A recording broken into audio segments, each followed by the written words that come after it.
insurance agent in Clinton.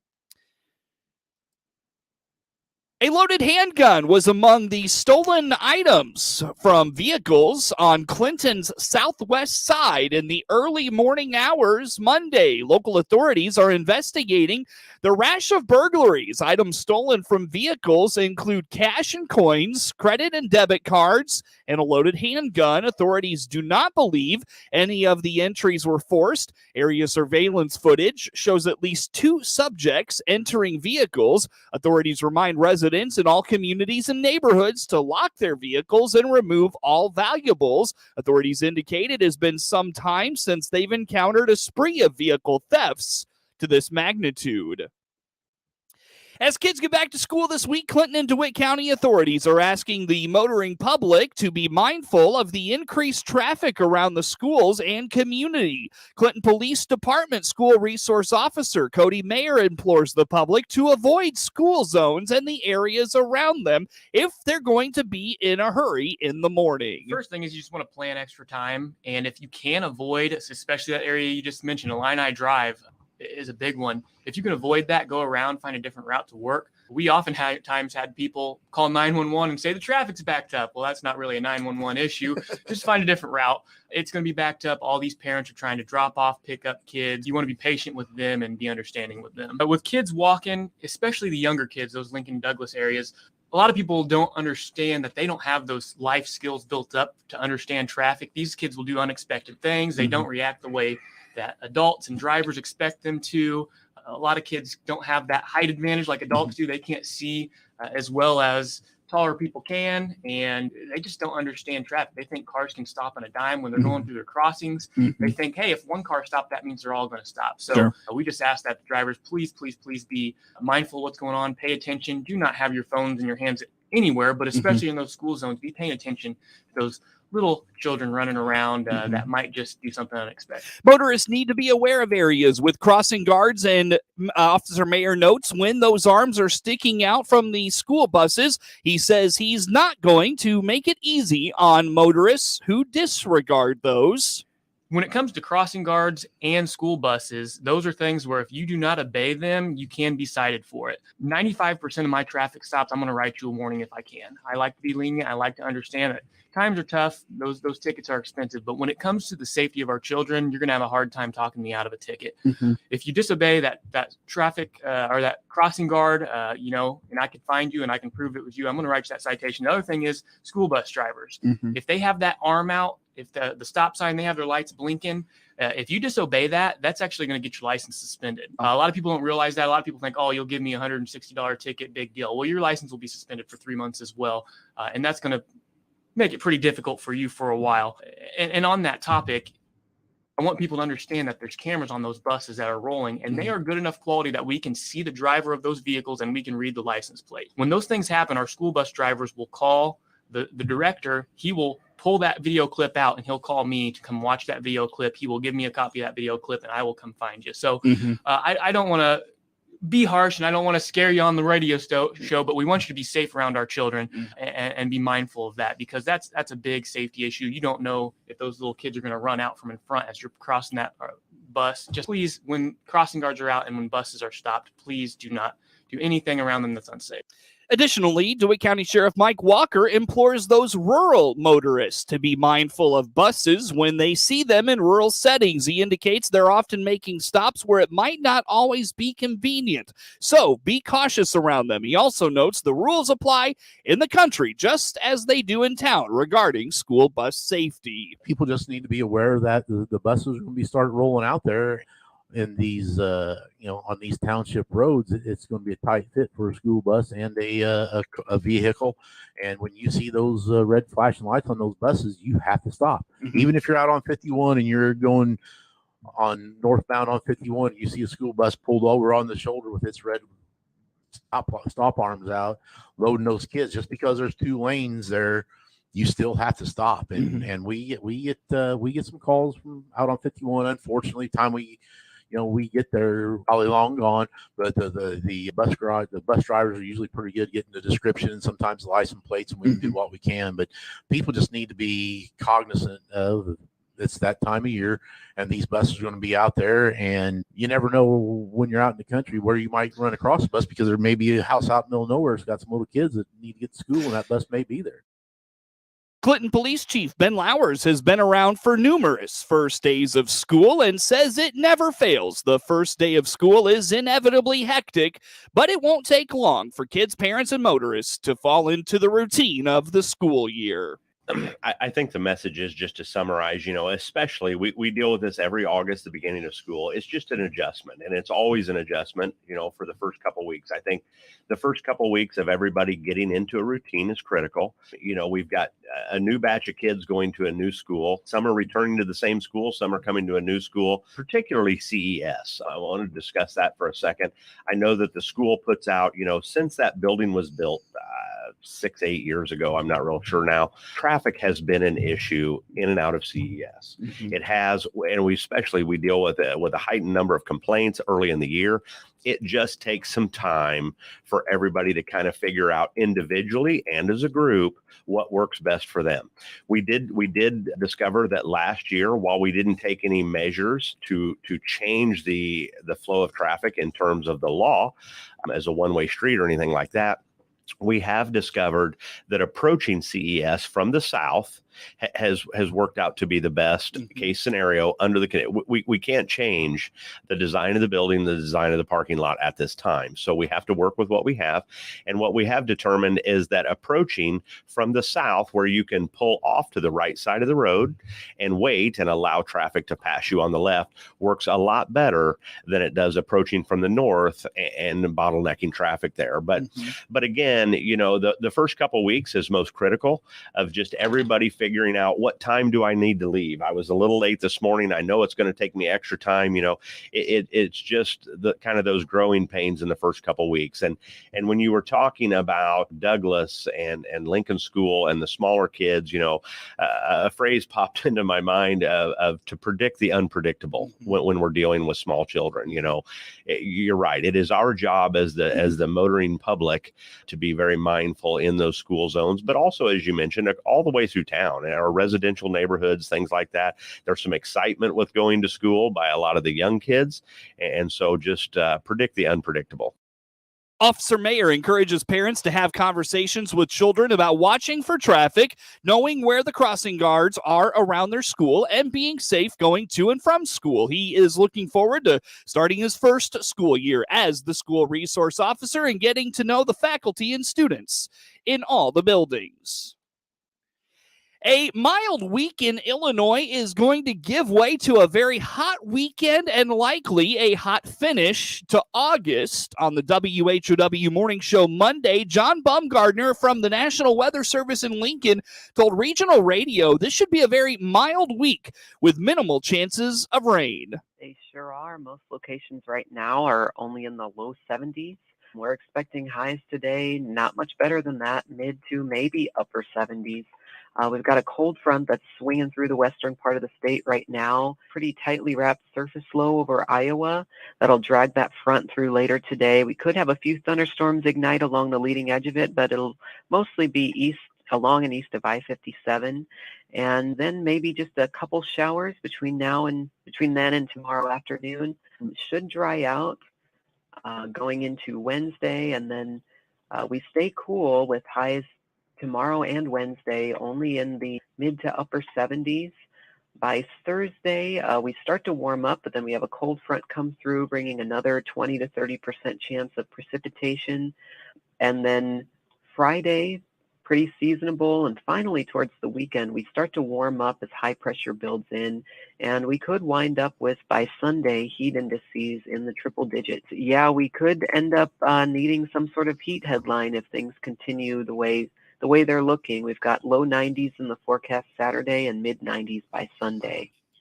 Well, really, the jet stream is just going to sink a little farther towards the south behind an upper trough that moves into the Midwest and Great Lakes region early this week. And then we've got another one right on its heels that'll come into our area Wednesday night into Thursday. And with each one of those troughs, we'll have a cold front. Behind that, we'll get some cool air advection in from the upper Great Lakes and upper Midwest regions. After this week, things get hot and they appear to be staying hot. Bumgarner says the outlooks are showing excellent chances for above normal temperatures until the end of the month. As far as rainfall goes, it doesn't look like there's a particularly strong signal one direction or the other. 6 to 10 days out, the Climate Prediction Center is highlighting a slight bias towards below normal precipitation in the model guidance. And the 8 to 14 is near normal or maybe just slightly below normal. But looking out further, weeks 3 to 4, they're saying really equal chances of below and above normal precipitation. It probably would be beneficial for parts of the state to dry out a little bit over the next 6 to 10 days, but further out, we don't know. Temperature-wise, it looks like we're going to be pretty warm days 6 to 10, and even 8 to 14, we've got 70 to 80% probabilities for above normal temperatures. And unfortunately, August is it's the second warmest month of the year around here, so middle part of the month to see a high likelihood of above normal is somewhat of an indicator we might be dealing with a heat wave. Getting into September, outlooks are showing equal chances of above or below normal precipitation and temperatures. Bumgarner says one positive of August so far is the early rains of the month are going a long way to ease drought conditions. We'll hear more from him on that this week on Regional Radio. News time, 23 minutes after 7 o'clock. More coming your way on the morning show. This is Scott Baum at Baum Chevrolet Buick here in Clinton. We believe in putting customers first. That's how we started, and it's why we go the extra mile for our customers. Looking for a new or used vehicle? We have transparent pricing for new and used cars, trucks, SUVs, and crossovers. See all our pricing and pictures online at your convenience. Or come in and visit our full-service team today at Clinton or Farmer City. BaumChevyBuick.com. Right from the start. News time is 24 minutes after 7 o'clock on this Tuesday. Again, I'm Seth Lawrence with you folks today for this expanded local newscast. Corn and soybean crop conditions continue to improve in Illinois. This past week was slightly cooler and wetter than normal in most parts of the state. Crop statistician Mark Schleusner says soybeans were blooming on 95% of acres. 80% of acres were setting pods compared to 71% 1 year ago and 75% normally. Soybean conditions improved and were rated 9% very poor to poor, 21% fair, and 70% good to excellent. The condition of the Illinois corn crop also improved. It's rated at 64% in good to excellent condition. 71% of corn acres have reached the dough stage, and 20% have hit the dent stage. 20% of acres had reached the dent stage, and that was equal to the 5-year average. The condition of the Illinois corn crop also improved and was rated 9% very poor to poor, 27% fair, and 64% good to excellent. The third cutting of alfalfa is now 55% complete. Average statewide topsoil moisture came in at 3% very short, 13% short, 66% adequate, and 18% surplus. The governor is vetoing a bill allowing for possible expansion of nuclear power in Illinois. The veto continues Illinois' moratorium on a new power plants being built, but could changes to the bill attract the governor's signature. Governor Pritzker says the bill changed at the last minute and became one that included the opportunity to build large-scale traditional reactors, not just the latest smaller modular reactors. Many in the industry are trying to get approval on. That bill got changed at the very end, and a lot of people that voted for it did not know that it had been changed at the very end and voted for it. Again, the original intention of the legislation was to focus on small modular reactors. And then at the end, it got broadened to just any advanced reactor. And so, that's the reason that I had to veto it, by the way, because the words advanced reactor, there was nothing to line item, essentially amend without vetoing the entire bill. in order to separate the question of whether you're going to have large scale reactors developed in Illinois or whether you're talking about SMRs. There might be enough votes in the legislature to overcome the governor's veto this fall. A new state law will make it easier for students to pursue activities like 4-H, and the Future Farmers of America, or FFA. Instead of being considered absent, kids attending work-based learning events will have that time count towards the school day. Senator Doris Turner of Springfield sponsored the bill. Learning continues outside the classroom through hands-on experiences, which is especially important in the agriculture industry. It is a collaborative way for students to expand their wealth of knowledge in real-life scenarios that they will continue to see in the future. Representative Sonia Harper of Chicago says it's important to nurture these interests. Now, what matters most to me is if Illinois is able to meet our food and trade demands, innovate and grow our farmers where needed, and ensure a steady pipeline of young people entering careers related to food and agriculture. It will be up to students to make up any missed schoolwork. The deadline for licensed daycare providers to apply for free HEPA air filters is being extended once again. The Illinois Department of Public Health launched a $10 million federally funded program to get the air purifiers into daycares, and some are still available. The agency's Charles Williams says they can help reduce the spread of respiratory illnesses like COVID, the flu, and RSV. He especially urges daycares in central and southern Illinois to apply. Downstate, there are counties that had a lower response rate than other areas. So we're making an additional concerted effort to reach those daycares so that they take advantage of this free offer that we're providing. The air purifiers come with replacement filters and can help reduce illnesses, says Williams. We've experienced not only the environmental impacts of wildfires, but this fall, we're on the verge of the fall respiratory season. And so we want to do everything we can to make our daycare centers the healthiest places it can be for our babies. Only daycares outside the city of Chicago and licensed by the state are eligible. The deadline to apply has been extended to August 25th. News time, 29 minutes after 7 o'clock here on this Tuesday morning. Coverage of news brought to you by Baum Chevrolet Buick in Clinton, your Silverado headquarters, and the morning show streams to Facebook and YouTube. Brought to you by Peterson Insurance, your Pekin insurance agent in Clinton. Network news on the way on the morning show. With SRN News, I'm Rich Thomason. Former President Trump has been indicted again, this time in the blue bastion of Fulton County, Georgia. There are 41 criminal counts, including racketeering and conspiracy, in this 97-page indictment. It stems from alleged efforts by the former president to overturn the 2020 election results in Georgia. Mr. Trump, along with 18 associates, including Rudy Giuliani and Mark Meadows, are named in the indictment. Mr. Trump condemns it as bogus and more election interference by a weaponized Democrat legal establishment. Comes about a week before the first Republican candidates debate. We're not sure whether Mr. Trump will be taking part in that. The death toll from the Maui wildfire stands at 99, but Hawaii Governor Josh Green cautions that 10 to 20 people might be found dead each day. Over the next several days, crews continuing to search debris fields on the island. This is SRN News.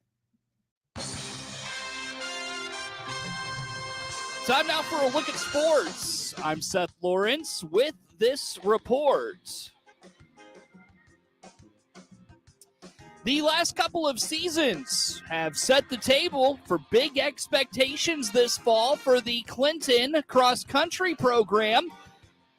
Co-head coach Rachel Anderson Lyons calls it very foundational and believes this group is hungry to have a big season this fall. Very foundational. I think last year really set us up for some really exciting things this year on a team basis. And that is 100% our focus, and the kids' focus too is the overall success of the team as a whole. Cross country and track, there's all these individual metrics, everyone's trying to improve themselves, but ultimately these kids are really focused, both the boys and the girls, on advancing the team to state. I think Drew Moser on the boys' side was our first individual athlete in 23 years last year. Ended a 23-year drought to advance an individual to state, but he does not want to go by himself. He wants to take a team. And same on the girls' side. They are ready to not go as individuals and to go as teams. This summer, Clinton runners have been hitting the ground, literally and figuratively running. Coach Anderson Lyons indicates there has been great dedication to training, and they even took a trip to Colorado in June. Oh, Seth, you betcha we have a program. It is on them. So it's not like in the summer we do not have a daily practice. We're practicing in person 3 times a week on average. You know how summer schedules go, and vacation and work schedules. The bulk of the work lands on the athlete as an individual. Coming into the fall, we are working with a lot of different running experience over the summer. So we have some kids who just started last week, and we have kids who've been playing it all summer, and we've had kids that have had it on and off summer. The beautiful thing is they can all see growth, and we've got a lot of time to bring up those new to cross-country runners. But that's the highlight of our summer was no doubt we got to take a team trip to Colorado at the end of June for some elevation training, and it exceeded all of our expectations. Yeah, so training at elevation is a huge thing in distance running. So we wanted, and another thing is we love providing opportunities for our kids, not just in training, but in life experiences. And so of our kids who traveled, only 3 had ever even been to the state of Colorado before. So yes, while our primary focus is training, our secondary focus is experience and team bonding and building of those relationships as well. So we ran mostly almost doubles every single day. So their kids were running twice a day, and it was around a 7,000-foot elevation change from here in Clinton, Illinois. They all acclimated really well, and I think they really reaped the benefits of it as well. Coach Anderson Lyons is excited this year because of the growth they are seeing from the improvement in their runners, and senior Drew Moser is leading the way. You know, you'll hear us say a lot of times that as athletes improve, you know, those initial improvements can be really, really big, right? So we can talk about, you know, shaving minutes off of times and stuff like that. But as the athletes improve, those gains are smaller, you know, and more spaced apart often. But sometimes you still get an exciting big improvement, even as an upperclassman, and that is always super exciting. So to highlight Drew again, we ran at a off-season meet that is actually held at the IHSA State Course, Detweiler in Peoria. It is a Friday night at the end of July. They run at night. It's under the light, so it's like totally dark. It's almost, honestly, Seth, like a rave atmosphere. It is wild. They make it so fun. The music is pumping. The lights are flashing. There's like pyrotechnics. It's wild. Not your standard cross-country meet. But at that meet last year, I ran in the 1730s, I believe, and we were really, really happy at the time with that performance. And this year, he opened up at 1556. And for male cross-country runners, that 16-minute barrier is kind of a big one. Being in the 15s is something you can hear athletes talking about as goals. So for him to open up his season right at his lifetime best from last year is remarkable. The Maroons opened their season hosting the Light It Up meet on Saturday, August 26th. Coach Anderson Lyons indicates this was one of the first competitions out of COVID, and it has stuck as a huge hit since the first time they did it. Yeah, Light It Up will be August 26th. It's a Saturday night. Our open race is at 7 p.m. The boys will race first for varsity, and they'll be at 7:40, and the girls' varsity race will be under the light at 8:15 p.m. And it will conclude with an amazing fireworks show. So definitely plan to be there with your family. Coach Anderson Lyons indicates their runners are gaining some early recognition as the girls' team is ranked 9th in 1A by mile split. Mount Zion football coach Patrick Etherton knew he had a young team on his hands in the fall of 2022, but it was some of the youngest players in the program that turned heads Coach Etherton indicates they will return all their skill position players from last season, and on both sides of the ball, returning all their regulars except for a total of 7 seniors. Really looking back on 2022 is, we played well at times during the year. We only had 11 seniors. We had a really small group of seniors. We competed. We got ourselves in the playoffs. And then the playoffs, we came down to really, one-score game against Breeze Central, who's a well-coached team, a good football team, and just couldn't get it done. And, as disappointing as it was, we saw a lot of positive things, and, we return a lot of kids. We graduated, 4 offensive starters, and we graduated 3 defensive starters. So it was the experience our kids got to play in the playoffs, see what it's like, and to, go on the road. We went back-to-back road trips. We went to Breeze Mater Dei week 9, so we played down there. Got back, found out in the playoffs that we were going back to Breeze, and went back down to Breeze Central, which is just literally down the road from Breeze Mater Dei. So our kids had 2, decent-sized trips. Got some experience doing that, and really got the atmosphere of what a playoff game's like. And Breeze does a great job, atmosphere-wise, a cool place to play. Yeah, offensively, turn all our skill kids this year. And last year we had a pretty good year. Macoby Adams, our quarterback, had a good year, threw for quite a few yards. Braden Trimble, one of our receivers, is a junior this year. Was first team All-State. Had a really good year at wide receiver. We had Grant McAtee was all-conference as a wide receiver DB. J.C. Anderson is one of our sophomores, started every game last year as a freshman, as well as Jacob Harvey. Both those guys started every game last year as freshmen and wide receivers. So, it's a nice thing to return to guys that experience, and it's helped, and it's made things a little bit easier in the first couple of days of practice. According to Coach Etherton, they did some things differently this summer. He explains they sought to give the kids different experiences from the past and saw some bigger schools in their 7-on-7 competitions. Yeah, with returning a lot of skill kids, we really took a different approach this summer and tried to go out and compete and see some other schools and go around. And, we went to University of Illinois and did their 7-on-7 in early June. Got an opportunity to see some big schools. We saw Quincy, saw Marion Central Catholic out of Chicago Heights, saw Sycamore, and saw Champaign Central. So we got to see some bigger schools, which was good for us. Our kids did well. Then we went to the Illinois High School Coaches Association, one in Glenwood, which was, for us, it was 4A, 5A, and 6A. So we got to see Chatham, Quincy again. We got to see Rochester twice. We got to see Triad, Troy Triad, Carterville. So we got to see some big schools, which was nice. But we ended up doing well in the tournament play of that, ended up getting in the championship and got beat by Rochester. And so our kids got an opportunity to see some really good programs.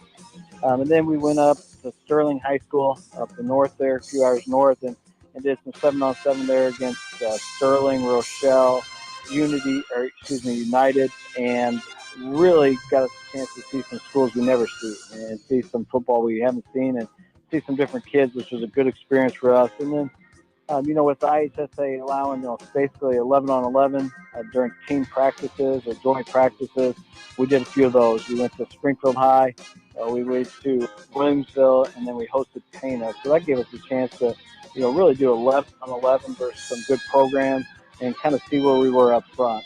Skill-wise, we knew where we were training those kids, but it gave an opportunity to compete up front, and then give our kids basically a week and a half off at the end of the summer, and then came back. And the advantage of having kids that are experienced at the skill position is you kind of skip and kind of fast forward through some stuff. So we didn't really have to go back and review formations or go that. We were probably the farthest we've ever been ahead as far as our kids knowing stuff when we start practice than we ever have. I think in the 2020 season, we probably would have been there with Ashton Summers, and, Bryson Bartles, and Christian K. and Drew London coming back when that was the COVID year. So then we didn't do anything for the spring. So, very fortunate to have a bunch of kids back and able to really kind of tweak some things, add some stuff, and it's really been enjoyable a couple days of practice. Coach Etherton does some unique things during the summer in that he'll seek out the tendencies and approaches of college coaches and what they're doing to find out if there's things he can bring to Mount Zion. We always kind of change it up. We've always tried to evaluate based off the last year and what we did well. And really for us, it's more kind of what's efficient, what's not efficient. And, if the play's efficient, is a game that correct amount of yards, is it something we should look at? Is it something we should tweak or change? We break down all of our passes and literally chart every single throw from the season and completions, incompletions, and where were those occurred at, and then kind of say, okay, hey, if we're throwing, this deep, or this area, it's not efficient for us. It doesn't make sense. We need to continue to do more of this. And then after we kind of evaluate ourselves, then we go out and we try to evaluate other programs. Go to colleges. We went out, some of our coaches, we went out to Kansas, evaluated what they do in their spring.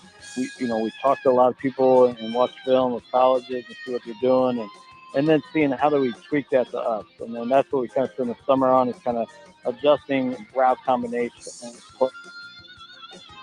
getting it situated for our kids. And then now in the fall, it's kind of taking those and polishing them and adjusting them to us and what we want to do, and then implement it throughout everybody's kind of doing the same stuff. They're just doing it in different ways. And really for us, we went to Kansas and we studied kind of how they're doing things with their quarterbacks and their skill guys. And really, we looked at how they're structuring their practice and how they're doing that. And, Kansas spends a lot of time in the spring with walkthroughs and video and meetings, and then even more walkthroughs on the field. And so that was interesting to see how they approach that, and how they do contact-wise. And they got, one of the top quarterbacks that'll be in the country this year, and Jalen Daniels, who'll be, I would assume on the list for, possible Heisman-type year. So, getting to see a kid like that run around and what they do. And then really, it's evaluating, Lincoln Riley and Steve Sarkisian and, Josh Heupel and programs like that who have had success offensively everywhere they've gone. And then seeing, what are they doing? What have they changed over the years? And then really, okay, so, hey, they can do that. Can we do that? Can our kids do that at that level? And then, we got to adjust things because of the speed that their kids compared to ours. And then, now it's really kind of saying, okay, hey, we got some really talented kids. Can we run at the same depth? Can we change it? Can we do that? And fortunately, we got a couple kids who can really make plays and scoots. So we're lucky.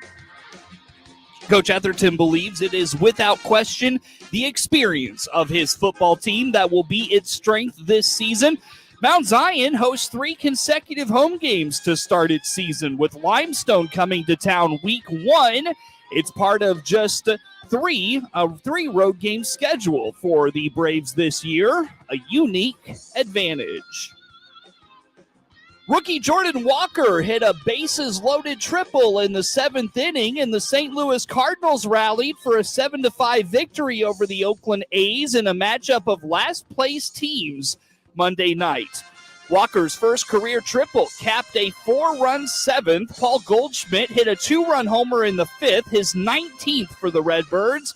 Jojo Romero worked an inning in a 3rd scoreless relief for the Cardinals, who had lost their previous 6 competitions with the A's.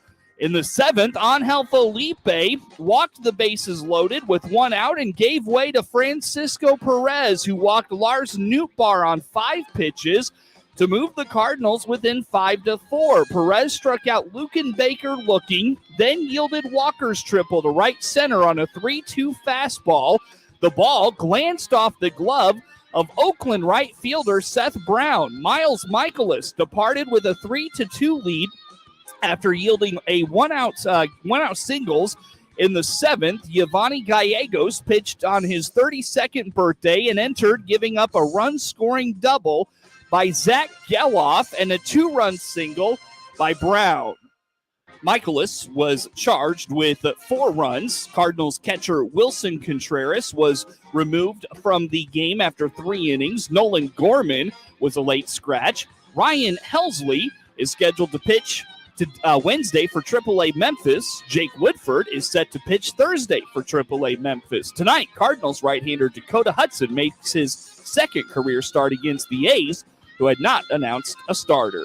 Get sports anytime at DeWittDailyNews.com.